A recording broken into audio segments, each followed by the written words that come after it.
তো হ্যালো আমার রঙিন প্রকৃতির বন্ধুরা, কেমন আছো তোমরা সবাই? আশা করছি সবাই খুবই ভালো আছো। তোমাদের সকলের আমাদের এই নতুন ভিডিওতে স্বাগত জানাচ্ছি। আশা করছি ভিডিও টাইটেল এবং থাম্বনেল থেকে বুঝতেই পেরে গেছো আজ আমরা কী নিয়ে চলে এসেছি আমাদের একজন দাদার রিকোয়েস্টে, যে আমরা এই গাছে কি কি খাবার দিই সেটা জানার জন্য দাদা একটি ভিডিও করতে বলেছিল। সেই কারণে আমরা একটি লং ভিডিও নিয়ে চলে এলাম। আর ভিডিওতে দেখতে থাকো। আশা করছি গোটা ইউটিউবে এই সিক্রেটটা কেউ তোমাদের সঙ্গে শেয়ার করে না। তোমরা নিশ্চয়ই দেখে বুঝতে পারছো আমার গাছের এত সুন্দর গ্রোথ। দেখতে পাচ্ছ তো, কুঁড়ি গুনে তুমি শেষ করতে পারবে না, এত কুঁড়ি হয়েছে। প্রত্যেক কটা গাছে আমার কুঁড়ি আছে, যেগুলো সবে বসি সেইগুলোতেও কুঁড়ি আছে।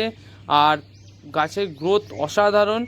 আর তোমরা যদি ভিডিওটা ভালো লাগে ভিডিওটিতে লাইক করে দাও আর চ্যানেলটা সাবস্ক্রাইব করে দাও। তোমাদের এই রকম রিলেটেড নতুন নতুন ভিডিও আমাদের এই চ্যানেলে পেয়ে যাবে। চলো ভিডিওটা শুরু করা যাক। এটা দেখতে পাচ্ছ নিউ স্টার ভ্যারাইটির ফুল গাছ। আর আগের দুটো ছিল ক্যামেলিয়া আর হোয়াইট পিওনি, যেটা তোমরা আগের ভিডিওতে দেখেছো। যদি না ভিডিওতে দেখে থাকো, যাও গিয়ে দেরি করছো কেন, ভিডিওটা গিয়ে দেখে নাও একবার।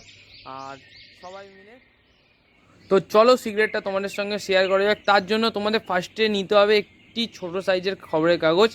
আর এইটা হচ্ছে আমাদের মেন সিক্রেট, সেটা হচ্ছে সিউইড।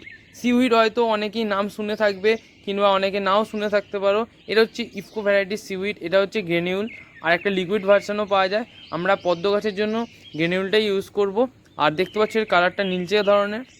আর লিকুইড ভার্সানটা তুমি মাটির যেসব গাছ আছে সেই সব গাছে দিতে পারো, এইগুলোও দিতে পারো। আর এইটা তোমরা বেশি দেবে না, বেশি দিলেও কোনো ক্ষতি নেই। এটি সম্পূর্ণ জৈব সার, এটায় কোনো সাইড এফেক্ট হবে না রাসায়নিক সারের মতো। এটা তুমি গুনে গুনে বেশি নয় 10 পিস মতো দাও। নতুন গাছ হলে যদি চারা গাছ হয় সেটা 10 পিস মতো দেবে, আর যদি বড় গাছ হয় সেটাই 20 পিস মতো দেবে। আর এটাকে দিয়ে এবারে ভালোভাবে এটাকে মুড়ে ফেলতে হবে। এটা একটা ছোট্ট যেমন পুডলি মতো হয় কাগজে, সেরকম পুডলি করে নিতে হবে। তোমাদের সেটা আমি দেখাচ্ছি কেমন কি পুডলি করবে।